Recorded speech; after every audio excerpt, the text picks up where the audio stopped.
दोस्तों, एपीजे अब्दुल कलाम की बुक आपका भविष्य आपके हाथ में है। पहले तो ये बता दूं कि ये जो बुक है इसका जो शीर्षक है ये ऑनलाइन वोटिंग के माध्यम से चुना गया था, जिसमें 41,000 के लगभग लोगों ने वोटिंग किया था कि ये नाम होना चाहिए। उसके बाद इसका नाम पड़ा था आपका भविष्य आपके हाथों में। इसमें एपीजे अब्दुल कलाम ने अपने तरीके से युवाओं ने जो भी क्वेश्चन उनसे पूछे हैं उनका सलूशन, उनका आंसर देने की कोशिश की है, और जिसमें हर प्रकार के क्वेश्चन है। मेरे ख्याल से आज के युवाओं की जो भी प्रॉब्लम्स हैं उतनी क्वेश्चन है इसमें, हर टाइप के क्वेश्चन है। अगर आप अपने टारगेट को पाना चाहते हो, आपके अंदर आत्मविश्वास की कमी है, आप किसी चीज़ को लेकर के परेशान हो, आप दुनिया को लेकर परेशान हो, आप फैमिली को लेकर परेशान हो, हर चीज़ का आंसर इन्होंने इसमें देने की कोशिश की है।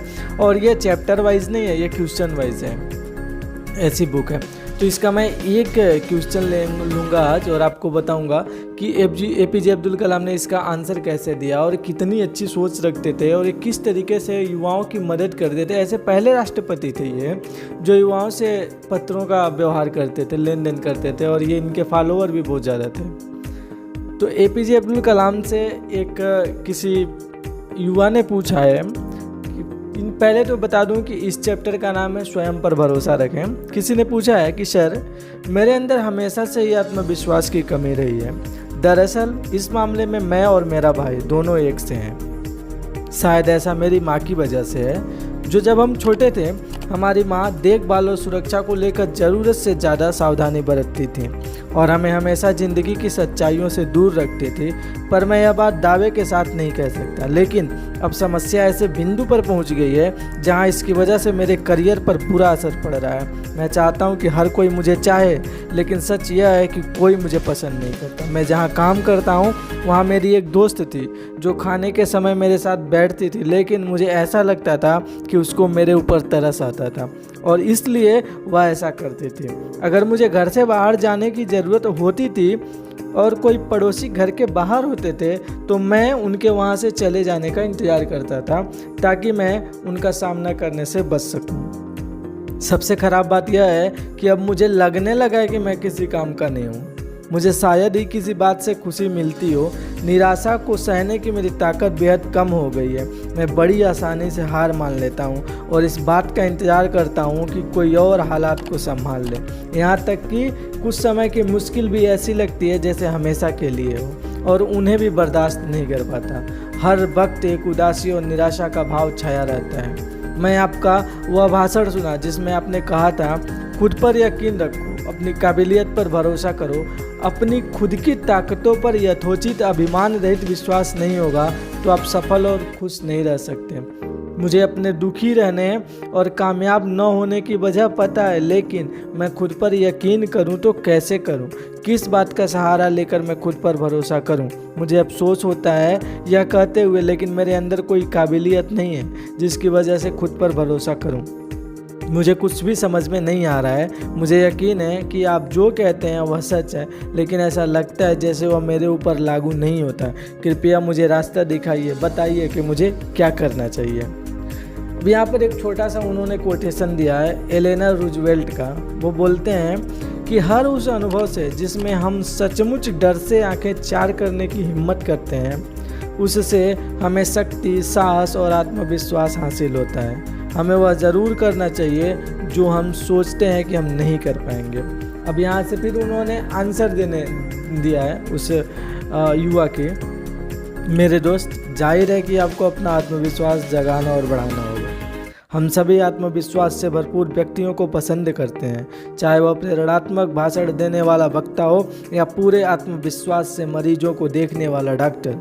दरअसल आत्मविश्वास जीवन के हर एक पहलू के लिए ज़रूरी है, फिर भी कितने ही लोग इसके लिए जद्दोजहद करते रहते हैं। अफसोस कि आपके लिए यह एक कुचक्र बन गया है।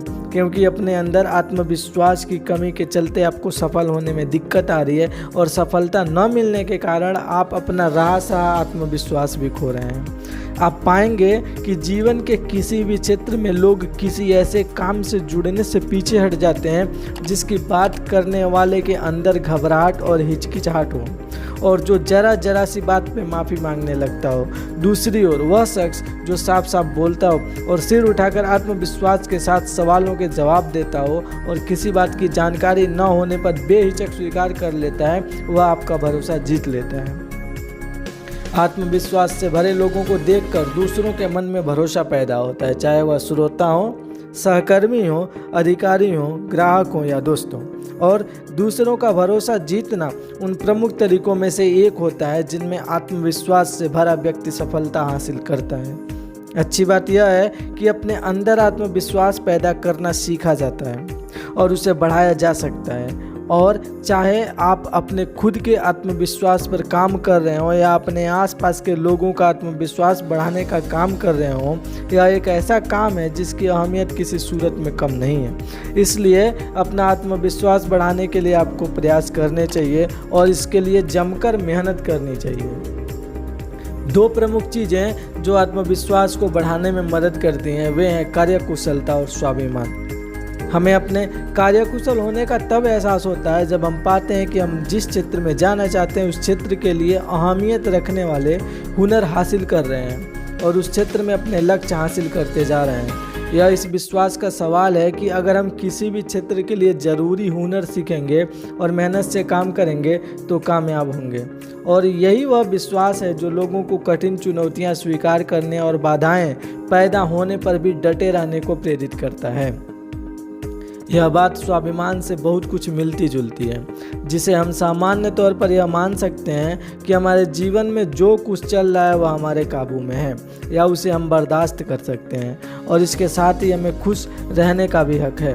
कुछ हद तक तो यह एहसास इस बात पर भी टिका होता है कि हमारे इर्द गिर्द जो लोग हैं वे हमें कितना स्वीकारते हैं और यह हमारे वश में भी हो सकता है और नहीं भी हो सकता है। इसके साथ ही यह इस पर भी निर्भर करता है कि हम अच्छे व्यवहार और भलाई के रास्ते पर चलते हुए जो कुछ करते हैं उसे करने में कितने निपुण हैं, कितने सक्षम हैं और अगर ठान लें तो हम दूसरों से आगे भी निकल सकते हैं। यहाँ पर ये एक घटना का जिक्र करते हैं कि 1997 में मद्रास इंस्टीट्यूट ऑफ टेक्नोलॉजी में अपनी पढ़ाई के आखिरी साल में था। उस दौरान एक ग्रुप प्रोजेक्ट में दिए हुए काम को निश्चित समय में पूरा करने को लेकर मैंने एक बहुत ही अनमोल सबक सीखा।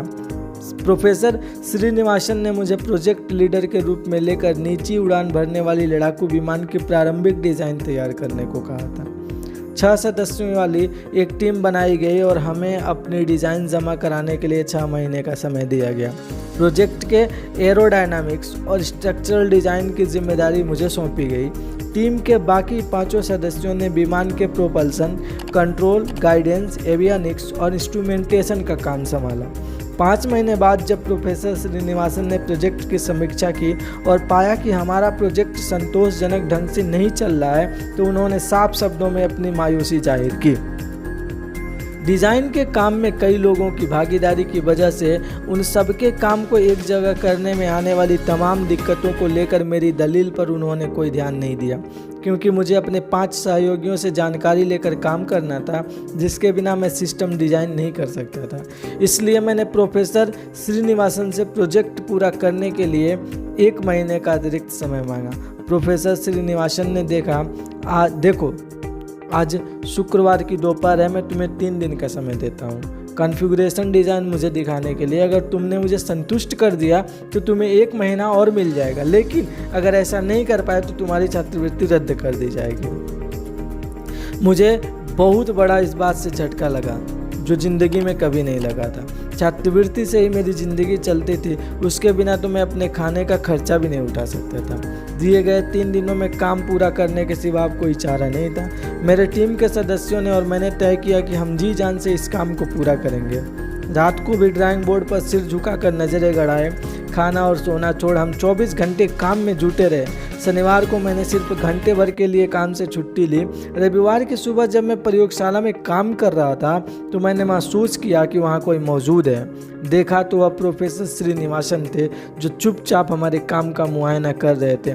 मेरे काम को देखने के बाद उन्होंने मेरी पीठ थपथपाई और प्यार से मुझे सीने से लगाते हुए बोले, मुझे मालूम था कि इतने कम समय में काम लेकर मैं तुम्हारे ऊपर दबाव डाल रहा था और तुमसे कुछ ज़्यादा ही कठिन उम्मीद की आशा कर रहा था। प्रोफेसर श्रीनिवासन ने हमें पूरे महीने भर तक अंधेरे में हाथ मारने देने के लिए छोड़ने के बजाय अगले 3 दिनों में करने के लिए काम तय कर दिया था। नियत समय में काम पूरा करने के दबाव में हम सफलता की ज़्यादा तेज़ी से बढ़े। बीते महीनों में हमसे जो दूर होती जा रही थी। इस प्रोजेक्ट पर काम करते हुए मेरे अंदर अपने काम की बुनियादी काबिलियत पैदा हुई और अपने साथ काम करने वालों के साथ मिलजुल कर चलने की समझ हुई। इस अनुभव से क्या सबक मिलता है? यही कि आप अपना आत्मविश्वास बढ़ाने का इन 4 कदमों पे पूरा भरोसा कर सकते हैं। पहला, अपना लक्ष्य तय करना। दूसरा, उस लक्ष्य की ओर सफ़र की शुरुआत। तीसरा, सफलता की ओर तेज़ी से बढ़ना। और चौथा, जो सबसे ज़्यादा ज़रूरी है, कि काम काम और काम करते रहना। लक्ष्य निर्धारण वह सबसे ज़रूरी काम है जिसे सीखकर आप अपना आत्मविश्वास बढ़ा सकते हैं। जिस क्षेत्र में आप काम करना चाहते हैं उसमें अपने लिए लक्ष्य निर्धारित करें और लक्ष्य तक पहुंचने के लिए काम में जुट जाएं। इससे सफलता प्राप्ति के लिए जीवन पर्यंत चलने वाली प्रक्रिया शुरू हो जाएगी और आपको दूसरों के साथ काम करने के लिए आत्मबल मिलेगा। तो दोस्तों, ये उनका पहला था कि किस तरीके से आप अपने आप पर आत्मविश्वास कर सकते हैं। आत्मविश्वास करने के लिए आप जो काम कर रहे हैं उसमें आपको ज़्यादा से ज़्यादा नॉलेज होनी चाहिए और उस एरिया में आप जी जान लगा करके जो काम करते जाओ क्योंकि आत्मविश्वास वहीं आना शुरू होगा जब आपके अंदर नॉलेज आनी शुरू हो जाएगी। और बिना आत्मविश्वास के आप कभी लाइफ में सफल नहीं हो सकते ज़िंदगी में। उनका यही कहना है यहाँ पर। और ये भी बताते हैं कि अगर आपके ऊपर प्रेशर बहुत ज़्यादा हो किसी काम का तो आप 10 दिन का जो काम होता है वो आप 3 दिन में करके ख़त्म कर देते हो। लेकिन कब? जब आप अपनी पूरी क्षमता लगा करके अपने आप को झोंक देते हो उस काम को करने में। इस घटना से यही उन्होंने समझाने की कोशिश की है। तो अगर ये चीज़ अच्छी लगी हो आप लोगों को तो यहाँ पर और भी ज़्यादा ऐसे बहुत सारे क्वेश्चन हैं। आप कहोगे तो मैं पूरी बुक ही एक लाइन से एक एक करके बताऊँगा। और प्लीज़ कमेंट ज़रूर करें ये देखने के बाद, अगर अच्छा लगा हो। कि एक भी कमेंट आएगा तो मैं पूरे के पूरे बुक्स डालूँगा चैप्टर। धन्यवाद। और देखने के बाद प्लीज़ शेयर